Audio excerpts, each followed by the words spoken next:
Նա, ով հավատում է, թե Հիսուսը Քրիստոսն է, Աստծուց է ծնված, և ամեն ոք, ով սիրում է ծնողին, նրանից ծնվածին էլ կսիրի։ Սրանով մենք գիտենք, որ սիրում ենք Աստծո որդիներին, երբ սիրում ենք Աստծուն և պահում նրա պատվիրանները, որովհետև Աստծո սերն այն է, որ պահենք նրա պատվիրանները, և նրա պատվիրանները ծանր չեն, քանի որ այն ամենը, ինչ Աստծուց է ծնված, հաղթում է աշխարհին, և սա է հաղթանակը, որ հաղթում է աշխարհին, մեր հավատը։ Ով է այս աշխարհին հաղթողը, եթե ոչ նա, ով հավատում է, թե Հիսուսն Աստծո որդին է։ Սա է, որ եկավ ջրով և արյունով Հիսուս Քրիստոսը, ոչ թե միայն ջրով, այլ ջրով և արյունով։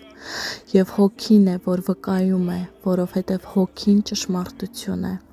որովհետև երեքն են, որ վկայում են երկնքում, Հայրը, Բանը ու Սուրբ Հոգին, և այս երեքը մեկն են։ Ու երեքն են, որ երկրի վրա վկայում են, Հոգին, ջուրը և արյունը, և այս երեքը միաբան են։ Եթե ընդունում եք մարդկանց վկայությունը, ապա Աստծո վկայությունն ավելի մեծ է, որովհետև սա է Աստծո վկայությունը, որ իր որդու մասին վկայեց։ Նա, ով հավատում է Աստծո որդուն, իր մեջ ունի վկայությունը։ Նա, ով Աստծուն չի հավատում, նրան ստախոս է դուրս բերում, քանի որ չի հավատում այն վկայությանը, որ Աստված տվեց իր որդու մասին։ Եվ վկայությունն այս է, որ Աստված մեզ հավիտենական կյանք տվեց, ու այս կյանքը նրա որդու մեջ է։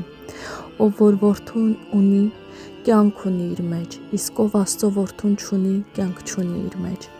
Այս ամենը գրեցի ձեզ Աստծո որդու անվանը հավատացողներիդ, որպեսզի իմանաք, որ դուք հավիտենական կյանք ունեք, և որպեսզի հավատաք Աստծո որդու անվանը։ Եվ վստահությունը, որ ունենք նրա առաջ, այս է, որ ինչ էլ խնդրենք իր կամքի համաձայն, նա մեզ լսում է։